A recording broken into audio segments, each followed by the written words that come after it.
তাহলে আমরা আগের মতো তো বলো পু। সেই সময় বলবে। দাঁড়া, তোকে কয়েকটা জিনিস দেখাই। কি জিনিস? নতুন চাবির রিং, কেমন বল? ও মা, গুলু গুলু, কি সুন্দর রে। কোথা থেকে পেলি? গিফট পেয়েছি। দাঁড়া, আরো আছে, দেখাচ্ছি। এটা দেখ। কে দিল তোকে? গিফট পেয়েছি, আরো আছে, দাঁড়া।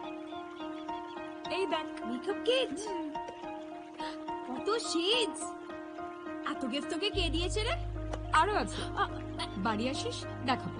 বল না অপু, এত গিফট তোকে কে দিচ্ছে বল না, প্লিজ বল। কেন, তোর বয়ফ্রেন্ড কি যেন নাম, শিবু, তোকে সব গিফট দেয় না? এলি তেলি বুঝিয়াওয়ালার সঙ্গে প্রেম করলে এসব পাওয়া যায় নাকি? স্ট্যান্ডার্ড দেখে প্রেম করতে হয়, বুঝলে মামু? তাহলে চলে।